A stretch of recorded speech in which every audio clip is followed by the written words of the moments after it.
एक कमाल के लड़के की कहानी जिसका नाम राम कुमार है। उसकी उम्र 19 साल है। उसने जंगली जानवरों से बचने के लिए पेड़ पर रस्सी का घर बनाया। देखो वो ये कैसे बनाता है। एक दिन वो स्कूल से घर जा रहा था कि तभी अचानक उसके सामने जंगली सुअर आ गए। उनसे बचने के लिए वो जल्दी से एक ऊंचे पेड़ पर चढ़ गया। यहीं से उसे एक बहुत बढ़िया आइडिया आया। सबसे पहले राम कुमार ने उस जगह को साफ किया जहां वो घर बनाने वाला था। उसने लकड़ी से घर की नींव बनाई और उसमें लकड़ी की छड़ें डाली। उन्हें लकड़ी के बुरादे से और मजबूत किया, जिससे एक सीढ़ी तैयार हो गई। नींव बनने के बाद उसने लकड़ी को सीधा और तिरछा जोड़कर एक समतल फर्श बनाया और बाकी की लकड़ी हटा दी।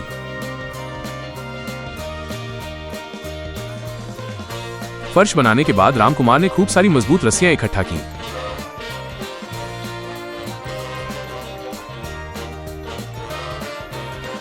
यही उसके घर की सबसे खास चीज थी। उसके हाथ इतने कमाल के थे कि वो मोटी रस्सियों को भी पतले धागे की तरह इस्तेमाल करता था।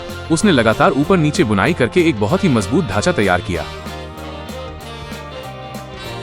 उसने लकड़ी के नुकीले हिस्सों को काटा और नीचे के हिस्से से जोड़कर एक गोल आकार बनाया। एक आदमी से भी ऊंची जगह पर उसने मोटी रस्सियों से एक गोल घेरा बनाया, जिससे एक बेलन जैसी आकृति बन गई। इसके बीच में उसने एक सहारा देने वाली छड़ लगाई और चारों ओर लकड़ी की छड़ें जोड़ी, जिससे छत का ढांचा बन गया। उसने रस्सियों से ही छत और दीवारें बनाई, बस दरवाजे और खिड़कियों की जगह छोड़ दी। घर खुला ना रहे इसलिए उसने छत पर मिट्टी की एक मोटी परत चढ़ाई। उसने बाहर निकले हुए समतल हिस्से पर सुरक्षा के लिए रेलिंग भी लगाई, जिससे घर और भी शानदार लगने लगा। उसने एक अंडाकार दरवाजा भी लगाया, जिससे पेड़ का घर बहुत सुंदर दिखने लगा।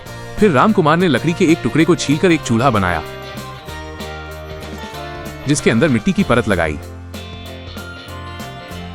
फिर उसने झरने के पानी से खुद को और अपने कपड़े धोए। फिर उसने उसी चूल्हे पर मुर्गी भूजा, जिसकी खुशबू बहुत अच्छी थी। उसे खाकर वो अंदर चला गया। जब रात आई तो राम कुमार अपने नए घर में बहुत सुरक्षित महसूस करने लगा।